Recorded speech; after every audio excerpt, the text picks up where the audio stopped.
Buenas tardes a todos, ¿cómo están? Nuevamente nos encontramos en este espacio de webinarios Hammurabi para brindar la charla sobre las sociedades por acciones simplificadas bajo la nueva normativa de IGJ, y la misma se encuentra a cargo del doctor Leopoldo Burghini. Muchas gracias.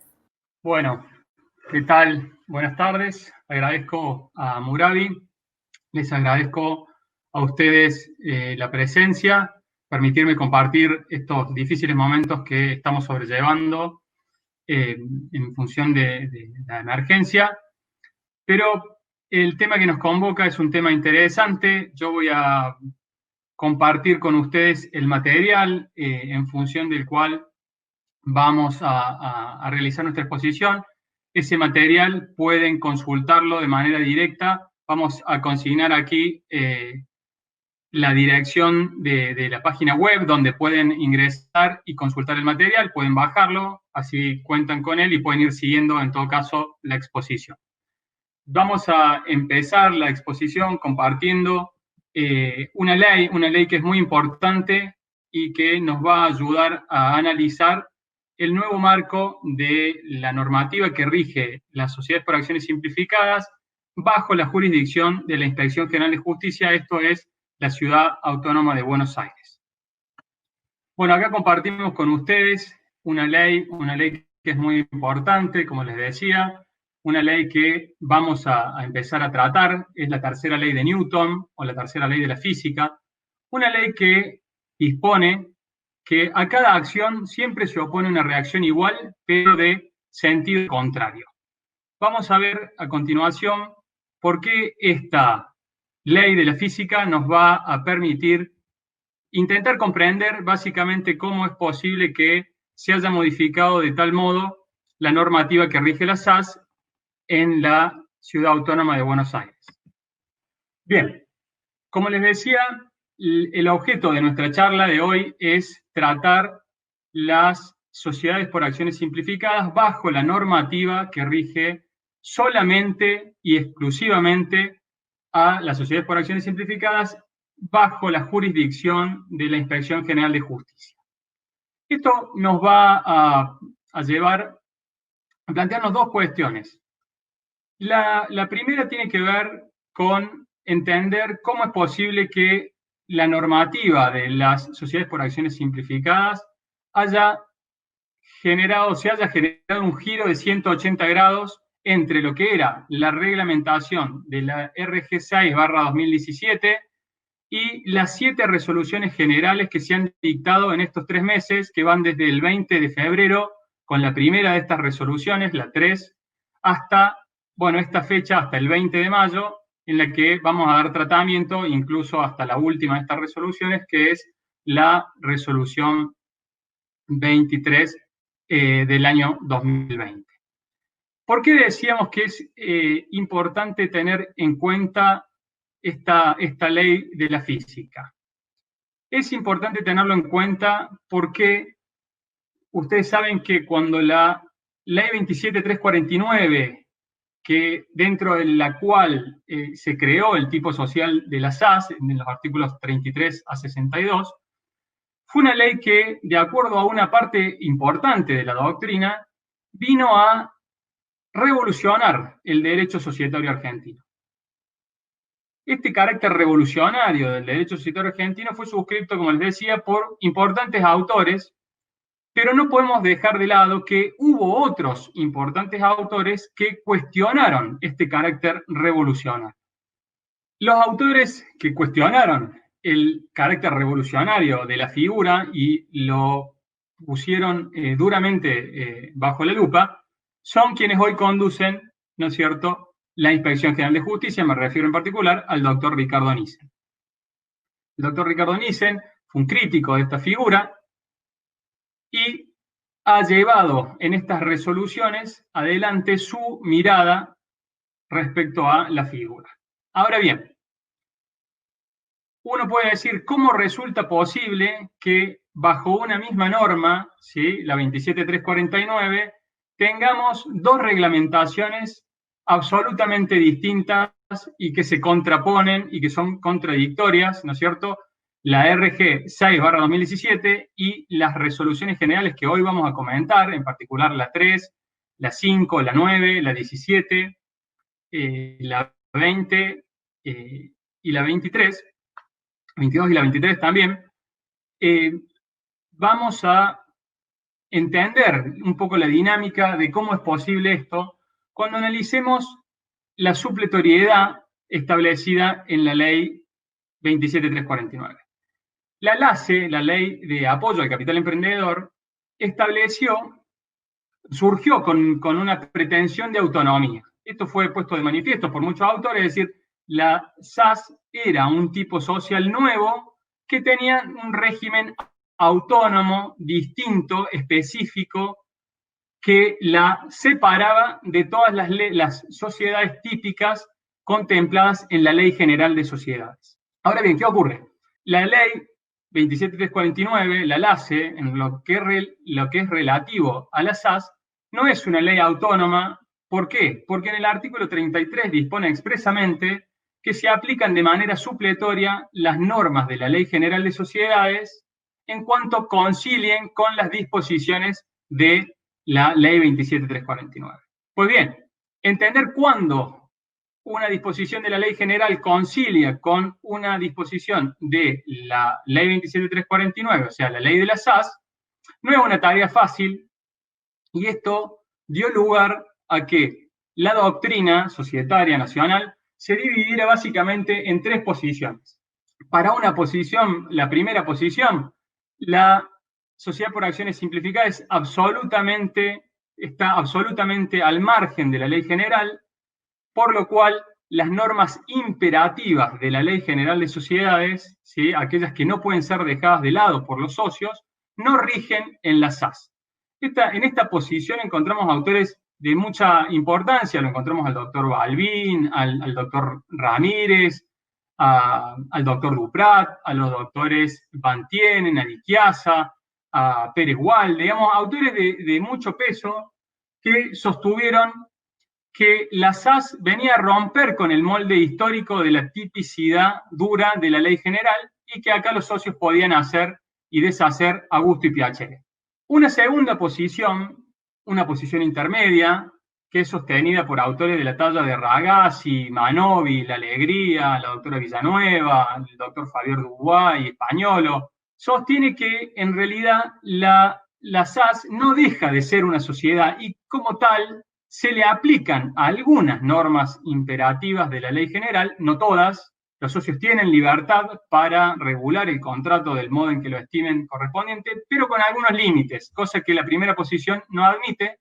Y una tercera posición que le niega a la SAS, digamos, este carácter autónomo y entiende que le resultan aplicables todas las normas generales e imperativas de la Ley General de Sociedades. Dentro de esta posición nos podemos encontrar, por supuesto, al doctor Nissen. Encontramos también una posición muy interesante de los doctores Messina y Sánchez Guerrero, también la posición de Coste y Boteri.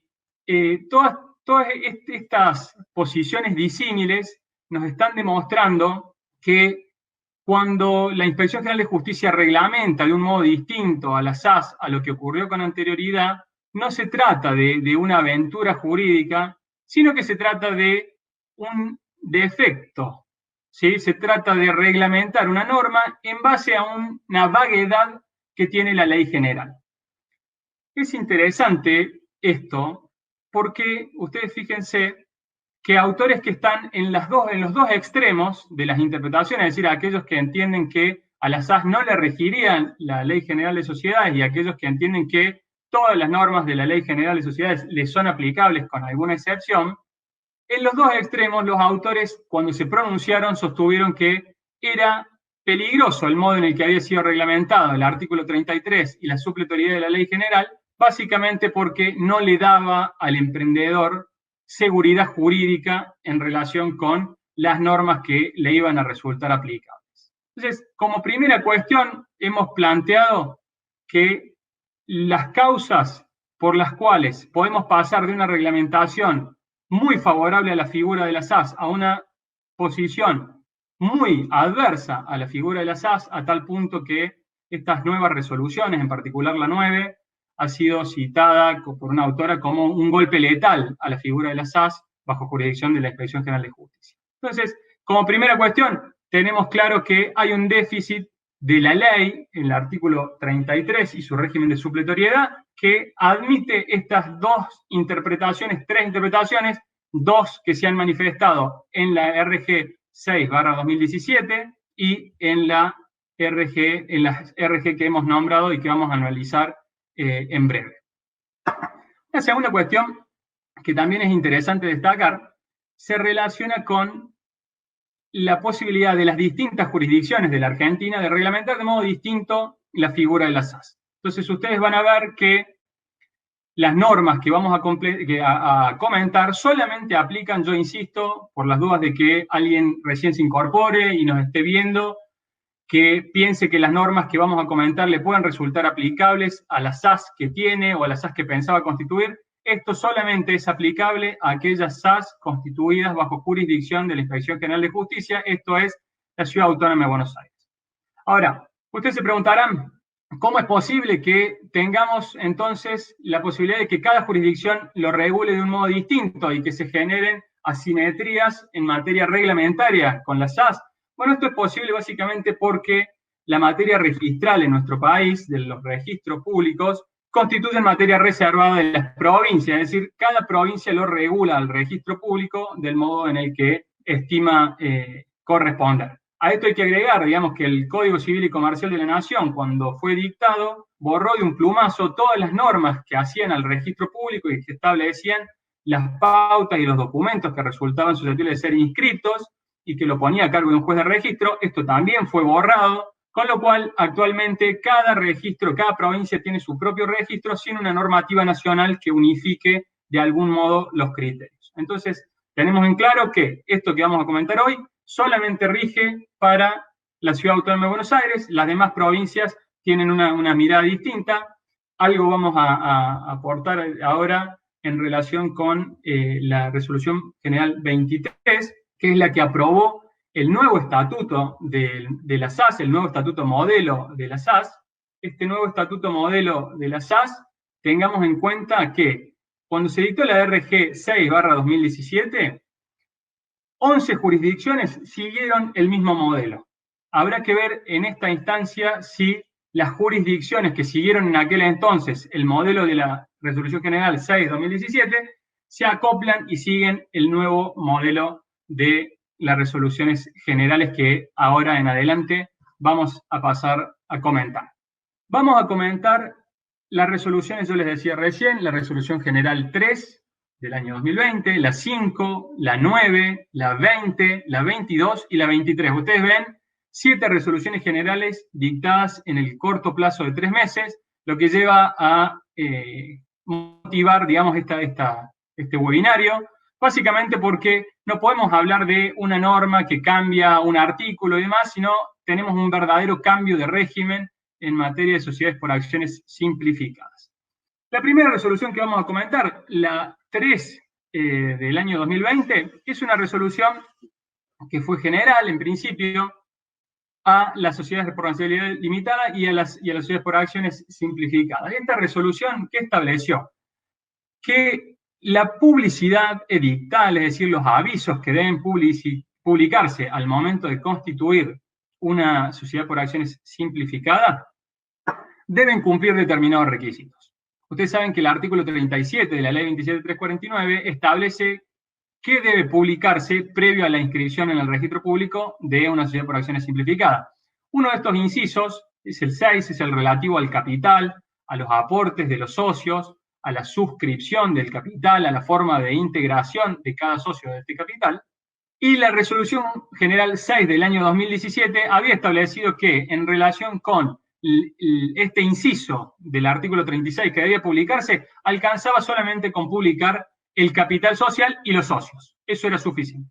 La Resolución General 3 del año 2020 viene a hacer justicia, les diría, en cierta forma, al texto legal. ¿Por qué? Porque obliga a publicar, tanto cuando se constituya la sociedad como cuando se aumente su capital, el capital social, la cantidad de acciones suscritas por cada socio y la forma de cada socio, en que cada socio va a integrar estas acciones. Esto es básicamente, esta resolución apunta a la publicidad edictal previa a la constitución de las SAS. Ustedes me dirán, bueno, doctor, pero no es tan importante la publicidad edictal. Yo les diría que sí, básicamente, ¿por qué?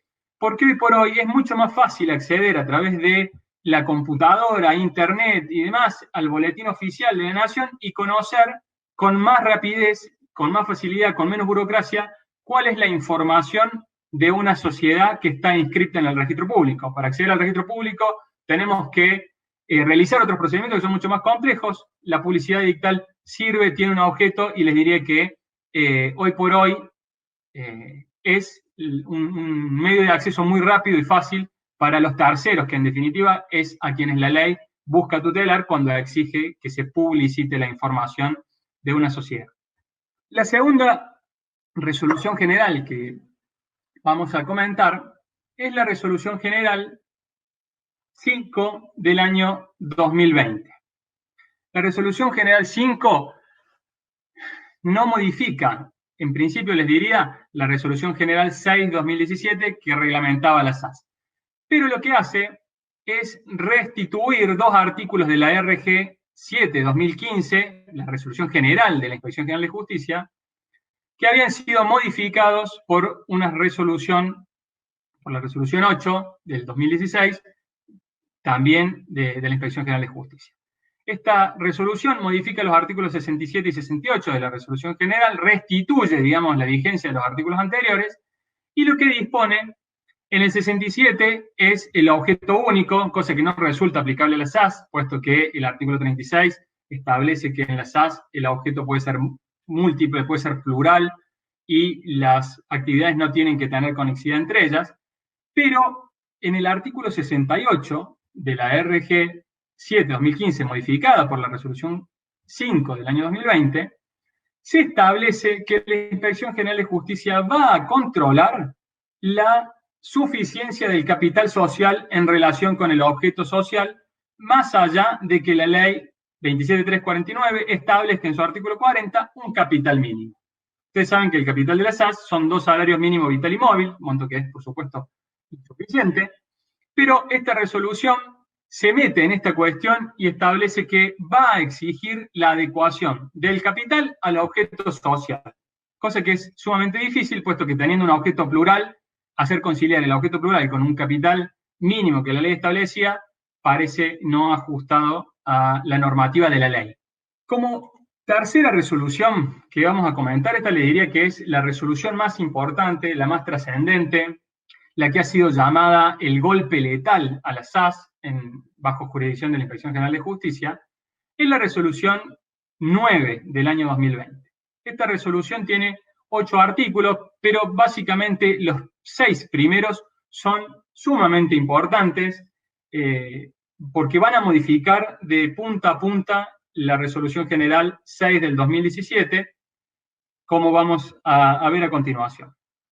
En primer lugar, el artículo 1 de la resolución general 9 del año 2020 le da la posibilidad, se relaciona con la resolución anterior, lo que decíamos de la suficiencia del capital social con el objeto social. Es decir, en primer lugar, la resolución general 5 dice, mire, yo le voy a controlar que su capital se adecue a su objeto. La resolución general 9, ¿qué le dice? Mire, si usted no está de acuerdo con la valoración que nosotros hemos hecho de que su capital es insuficiente para desarrollar su objeto, le vamos a dar la posibilidad de que usted cuestione esto. ¿Y cómo lo va a poder cuestionar?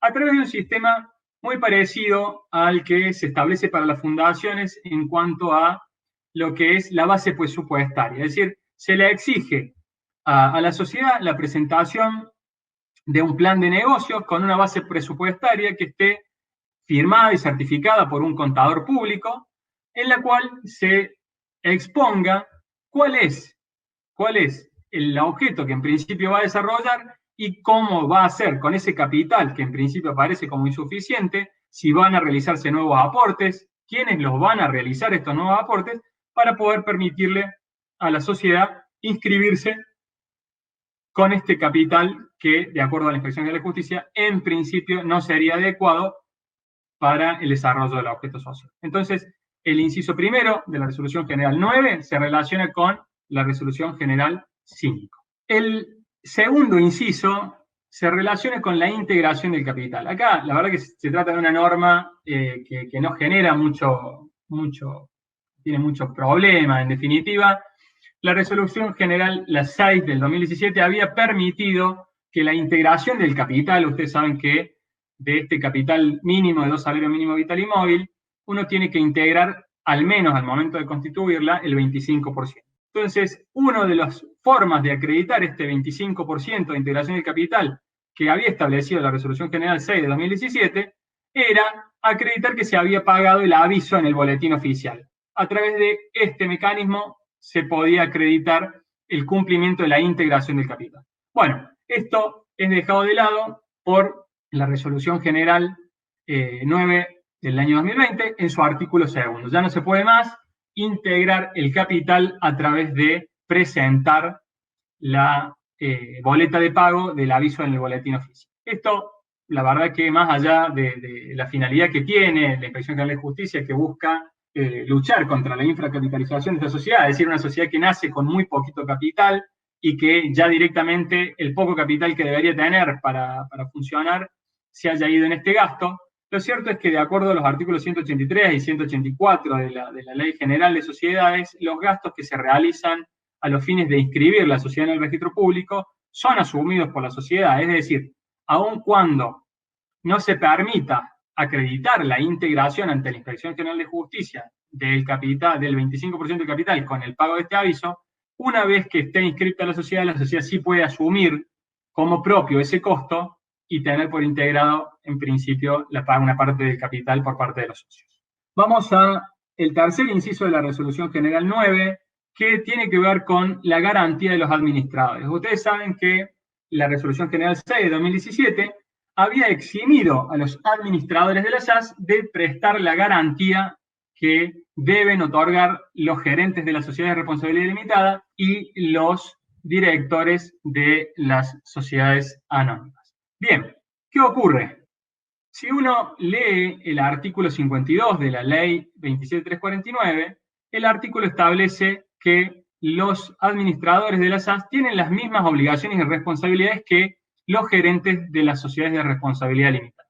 Bien, el artículo 157 de la Ley General de Sociedades, que reglamenta las obligaciones y responsabilidades de los gerentes de las sociedades de responsabilidad limitada, ¿qué nos dice? Que se rigen por las normas de los directores de las sociedades anónimas. Bien, los directores de las sociedades anónimas tienen, por un imperativo legal expreso, la obligación de constituir una garantía para respaldar la responsabilidad de lo que hacen con el patrimonio social.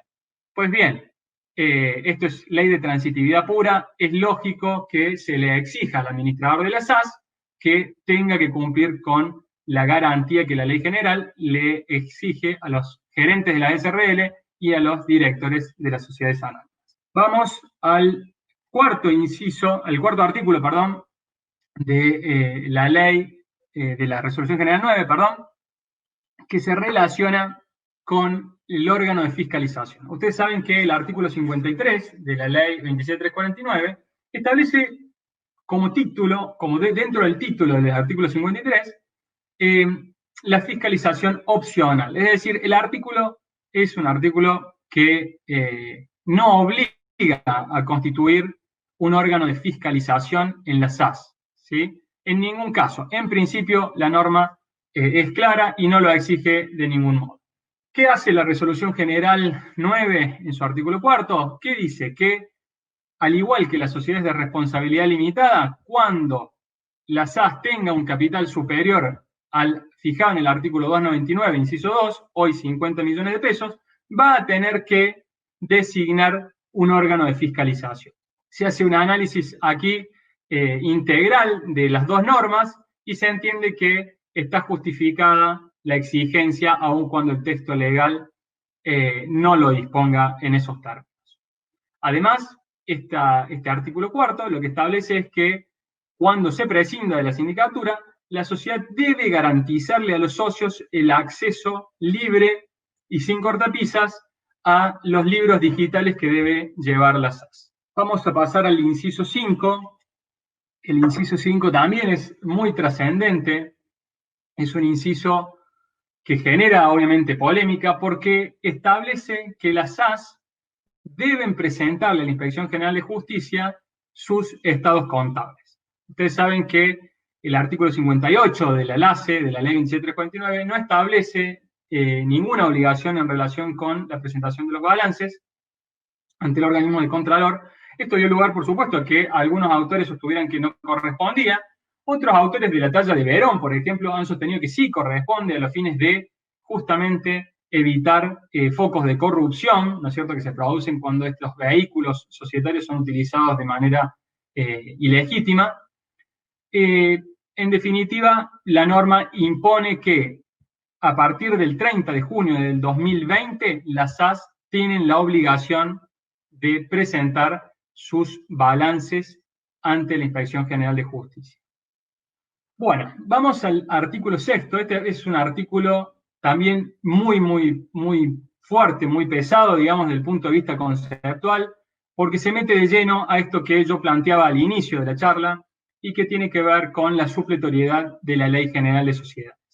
Yo les explicaba que para una parte de la doctrina, los derechos imperativos, es decir, los derechos inderogables de los socios en la Ley General de Sociedades, en la SAS, podían ser derogados. Bien, también les comenté que la posición del doctor Nissen era que de ningún modo esto era así, que no podía derogarse estos derechos en el marco de la Ley General para las sociedades por acciones simplificadas. Bueno, este artículo básicamente lo que viene a hacer es a establecer que en sus 12 incisos la inderogabilidad de cada uno de los derechos que en la Ley General no son susceptibles de ser dejados de lado por las partes. Vamos a sobrevolarlo rápidamente.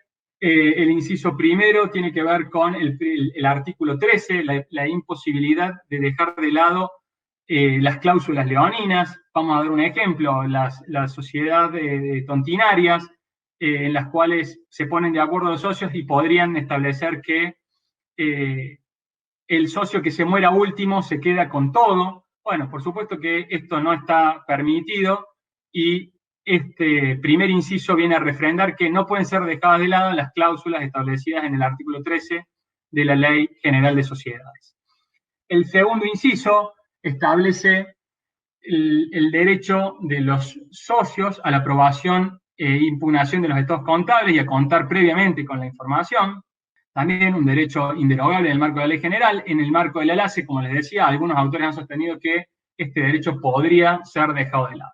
El tercer inciso lo que establece es la exigencia de la razonabilidad de las reservas facultativas y los recaudos del artículo 70. Ustedes saben que, en principio, los socios tienen derecho a percibir un dividendo y la sociedad también tiene derecho a contar con su propia financiación. Bueno, cuando la sociedad resuelva autofinanciarse generando reservas, bueno, tienen que cumplir, de acuerdo a esta resolución, con el artículo 70, que establece mayorías específicas y que no pueden constituirse reservas si estas mismas no son razonables y no surgen de un criterio de prudente administración. El inciso cuarto del artículo 6 exige la constitución de la prima de emisión cuando se eleve el capital social. Ustedes saben que la prima de emisión viene a compensar el mayor valor del patrimonio, de las acciones, cuando el patrimonio de la sociedad no es igual a su capital y ha crecido. Algunos autores habían sostenido que en el marco de la LACE la prima tiene otro concepto, no es el mismo concepto de la Ley General.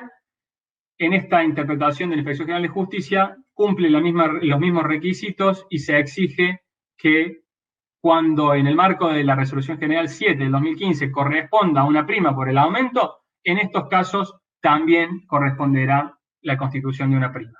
El inciso quinto del artículo 6 garantiza la protección de los derechos de suscripción preferente y acrecer, es decir, el derecho de un socio frente al aumento del capital de suscribir igual cantidad de acciones proporcionales a las que ya tiene. Si una persona tiene el 10%, tiene derecho a suscribir en el marco del aumento acciones que representen el 10% del aumento. Por otro lado, el derecho de acrecer viene a acompañar este derecho, a compasarlo. Cuando algún socio renuncia, se le permite acrecer en la proporción que ha suscrito previamente en el ejercicio del derecho de suscripción preferente, suscribir las acciones que un socio dejó de suscribir. También esto había sido puesto en tela de juicio de acuerdo a las posturas que, como yo les comentaba, sostienen que estos derechos pueden ser dejados de lado en el marco de la ley 27.349. El inciso sexto del artículo sexto establece que el derecho de receso, es decir, el derecho a retirarse de la sociedad cuando se producen modificaciones sustanciales del contrato, no puede ser dejado de lado por las partes y van a aplicarse las normas establecidas para las sociedades anónimas, con alguna aclaración que les voy a hacer en adelante en otro inciso. El inciso séptimo establece que no pueden ser dejadas de lado las causales de resolución parcial. Acá hay algo interesante para comentar. Las causales de resolución parcial en la ley general básicamente son la exclusión del socio, el retiro del socio y el derecho de receso. De acuerdo a mi entendimiento, el único derecho que no podría ser dejado de lado es el derecho de receso. Uno podría no establecer el derecho de exclusión del socio, o uno podría no establecer el derecho de retiro del socio, cuestiones que no rigen necesariamente a las sociedades por acciones simplificadas. El inciso octavo del artículo sexto lo que reglamenta es el valor del reembolso frente al derecho de receso o al derecho de retiro o cualquier derecho por el cual un socio deje de formar parte de la sociedad, y establece que, siguiendo la pauta del artículo 13 de la Ley General de Sociedades, este reembolso, este valor de reembolso no podrá alejarse notoriamente del valor real de la participación y se le exige que se contemplen los valores intangibles. Ustedes saben que en el derecho de receso, en la Ley General de Sociedades, en el artículo 245, establece que se le paga al socio que recede, que se retira porque no está de acuerdo con una modificación sustancial, de acuerdo al último balance. Como el último balance no refleja el valor real de la empresa, muchas veces los socios se ven o perjudicados o se ven imposibilitados de ejercer este derecho. Pues bien, este inciso 8 lo que establece es que el valor de reembolso debe respetar determinadas pautas en protección del derecho del socio que se retira o que ejerce el derecho de receso. El inciso 9 es importante porque establece que se deberá respetar el derecho de impugnación y regular el derecho de impugnación de las resoluciones sociales. Es importante que esto se establezca por la resolución, puesto que parte de la doctrina de los autores habían sostenido, por ejemplo, el doctor Duprat, que no corresponden las impugnaciones por el marco de la ley general, porque no entiende que no corresponde aplicar supletoriamente la ley general, sino que correspondería de acuerdo a las normas del Código Civil y Comercial de la Nación. Esto es muy peligroso porque si uno no tiene reglamentado este derecho, uno podría ejercer las acciones sin plazo. No sabemos si tenemos los 3 meses del artículo 251 para impugnar, no tenemos plazo, lo podemos impugnar cuando querramos. Bueno, es importante que esta norma establezca la obligatoriedad de disponer sobre el derecho a impugnar las resoluciones sociales. El inciso 10 reglamenta el derecho de voto acumulativo, establece la obligatoriedad de regular el derecho de voto acumulativo cuando la sociedad establezca un órgano de administración, cuando la SAS establezca un órgano de administración con 3 o más miembros impares y que permitan ejercer este derecho que ustedes saben tutela a las minorías en la posibilidad de acceder a través de un mecanismo determinado, cuando los votos le alcancen, a un miembro en el órgano de administración.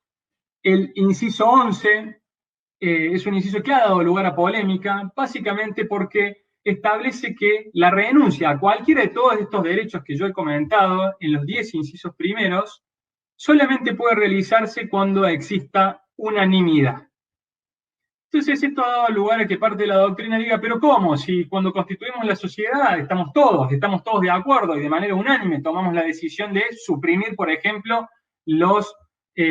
o establecer una cláusula que contradiga expresamente el artículo 13 de la Ley General.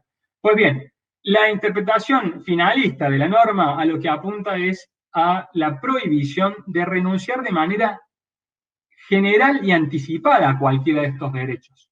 estos derechos los socios pueden renunciarlos en el caso concreto, ¿sí? Entonces, podemos renunciar a la emisión con prima si estamos todos de acuerdo. Perfecto. Yo renuncio y pierdo mi derecho, pero lo pierdo en ese caso concreto y no lo perdí desde el día 1 y de manera anticipada. Esto es importante tenerlo en cuenta. Por último, el inciso 12 del artículo 6 de la RG9 lo que establece es que no pueden ser dejados de lado aquellos derechos establecidos en la ley general que se le conceden a los terceros para oponerse a determinados actos. Por ejemplo, si usted se fusiona, o si usted escinde su sociedad, o si usted reduce de manera voluntaria su capital, la ley le da el derecho al acreedor de la sociedad de fecha anterior a oponerse y obtener embargo de los bienes, puesto que el capital es la garantía de que en principio va a poder cobrar. Obviamente que la garantía está en el patrimonio, no en el capital, pero la figura del capital es la que estaría garantizando esto. Cuando se reduce el capital por cualquiera de estos actos, se le otorga el derecho al tercero a oponerse y obtener algún tipo de cautela sobre el acto, sobre la sociedad, perdón. Entonces, estos derechos, establece la resolución en este inciso, no pueden ser tampoco dejados de lado. Entiendo que esto es una obviedad. Los derechos que eventualmente, aún en las posiciones más favorables para la libertad contractual en la SAS, solamente podrían trabajar sobre los derechos que les corresponden a los socios, pero nunca perjudicar derechos que la ley general establece en favor de terceros. Bueno, con esto concluimos la resolución general 9. Vamos a pasar a la resolución general 17 del año 2020, también una resolución muy importante y que trajo muchísima polémica, porque esta resolución va para atrás, deroga una posibilidad que había establecido la resolución general 8 del año 2017. Esta resolución general 8 del año 2017 admitió que la SAS fuera constituida con firma electrónica de alguno de los socios, siempre que el último socio que cerrara el documento digital firmara digitalmente. Entonces se podía firmar el contrato de una SAS con firma electrónica y siempre que el último que firmara con firma digital. Si se trataba de una sociedad unipersonal, obviamente que debía exigirse la firma digital.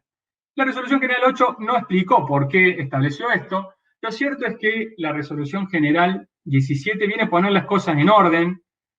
También muy criticada la resolución, pero yo recomiendo que quien haya firmado un contrato de manera electrónica se atenga a esta resolución y la cumpla.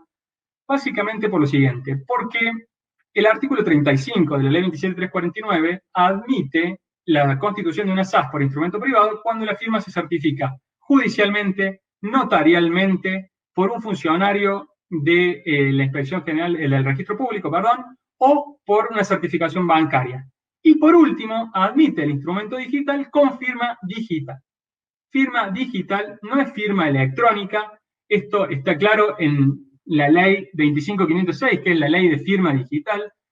Está claro en el artículo 288 del Código Civil y Comercial de la Nación, que la firma electrónica no es lo mismo que la firma digital. Bueno, ¿qué más establece esta resolución? Que las sociedades que hayan sido constituidas con firma electrónica y una firma digital al final, tienen que subsanarse. Acá hay una discusión. Para la resolución general podría existir incluso una nulidad vincular.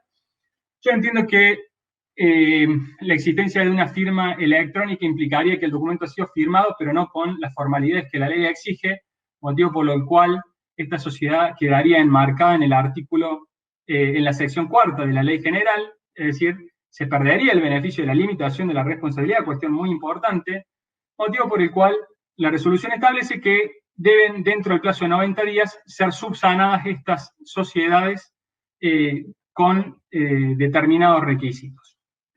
Por último, se establece en esta resolución que no va a inscribir la Inspección General de Justicia ningún acto que corresponda a estas sociedades que hayan sido constituidas con firma electrónica si antes o simultáneamente no se inscribe la subsanación.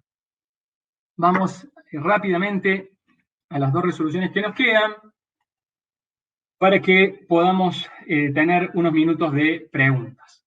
La resolución 2020, la resolución 2020 se refiere a un supuesto, al supuesto del administrador con domicilio en el extranjero. Ustedes saben que el artículo 51 de la ley 27349 establece la posibilidad de que los administradores tengan domicilio en el extranjero. Lo único que se establece es que, como requisito, es que por lo menos uno tenga domicilio en el país.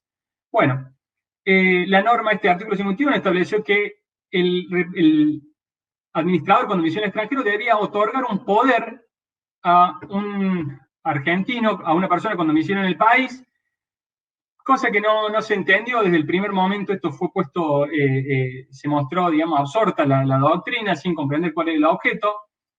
Una posición que fue la que adoptó la Resolución General 6/2017 decía que esto era nada más que para que fuera notificado este administrador con domicilio en el extranjero, y que ese es el objeto de esta designación, de este representante, y que no correspondía inscribir ese poder ante el registro público. Bueno, la Resolución General tiene una mirada distinta. La 2020 obliga a inscribir estos poderes y establece la prohibición de que estos poderes contemplen facultades de administración y disposición generales. Vamos a la Resolución General 2220. Esta Resolución General también generó alguna discusión, alguna polémica. Básicamente es una resolución que apunta no a los actos previos de constitución de una sociedad, sino al control efectivo y interrelacionado de los organismos del Estado ante el ejercicio antifuncional de la figura de la sociedad por acciones simplificadas. Básicamente, ¿qué se ha detectado? Digamos que en muchos casos estas sociedades son utilizadas para el lavado de dinero. Hay causas importantes en las que están involucradas, causas que investiga la justicia del crimen, involucrada con SAS, con domicilios ficticios en la Ciudad Autónoma de Buenos Aires, utilizadas para lavar dinero, vinculadas con cuestiones atinentes a narcotráfico y demás. Entonces, esta resolución viene un poco a poner coto a esto y establecer que la Inspección General de Justicia va a interrelacionar o vincular información con el Registro General de la Propiedad cuando la SAS aparezca adquiriendo determinados derechos sobre bienes inmuebles, usufructo, derechos reales y demás, para controlarlas y ver si efectivamente están bien capitalizadas, no están capitalizadas, de dónde viene la plata y demás. Bueno, un ejercicio razonable, digamos, de la función del Estado que entrelace los distintos organismos. Entiendo que esta resolución, para quienes ejercen de manera lícita el comercio, no debe preocuparlos. Sí, aquellos, por supuesto, que no lo hagan en estos términos. La resolución también generó alguna polémica porque establece que va a controlar también cuando las SAS que realicen estos actos tengan o hayan sido inscritas en otras jurisdicciones. Bueno, básicamente, ¿qué va a poder hacer la Inspección General de Justicia? Pedirle al registro público de la otra jurisdicción que le envíe la información que tenga y que conozca respecto de esta sociedad. Vamos a la última resolución general, así tenemos un tiempito para preguntas.